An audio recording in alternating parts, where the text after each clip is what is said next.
নমস্কার। আজকে ধনতেরাসের রাশি অনুযায়ী দান আলোচনা করব। আপনাদের আমি রাশি অনুযায়ী কি কিনবে ধনতেরাসে নিয়ে 2025 সালে সেটা আমি আলোচনা করেছি আমার এই দিগদর্শন প্রণাম চ্যানেলই রয়েছে। যদি আপনাদের ইচ্ছা হয় তাহলে অবশ্যই সে সার্চ করে দেখে নিতে পারেন। আজকে বলবো এই 2025 সালে মানে ধনতেরাসে কি আপনারা দান করবেন রাশি অনুযায়ী। চলুন একটু জেনে নিই।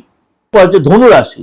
ধনুরাশি অবশ্যই এই দিন আপনি কি করবেন, অবশ্যই আপনি মিষ্টান্ন দান করবেন, 5 ফল দান করবেন, অবশ্যই ফলগুলো মিষ্ট ফল হয়, এবং কলা দান করবেন, কাটালি কলা, অন্য কোনো কলা দেবেন না, কাটালি কলা দান করবেন। এবং অবশ্যই আপনি লোহার কোনো জিনিস দান করবেন না, চেষ্টা করবেন লোহার কোনো জিনিস দান না করতে। এবং আপনি যদি জুতো দান করতে পারেন, জুতো দান, নতুন জুতো দান করতে হয়, সেটা আপনার জন্য ভালো হয়। আপনি লবণ দান করতে পারেন, লবণ দান করতে হয়, সেটা আপনার জন্য যতটা আপনি নেগেটিভ জিনিসগুলো কেটে যাবে। এবং বাদামি কালারের কোনো বস্ত্র, বাদামি কালারের কোনো আইটেম আপনি দান করতে পারেন, কিন্তু ছুরি কাঁচি দান করবেন না, কাচের কোনো জিনিস দান করবেন।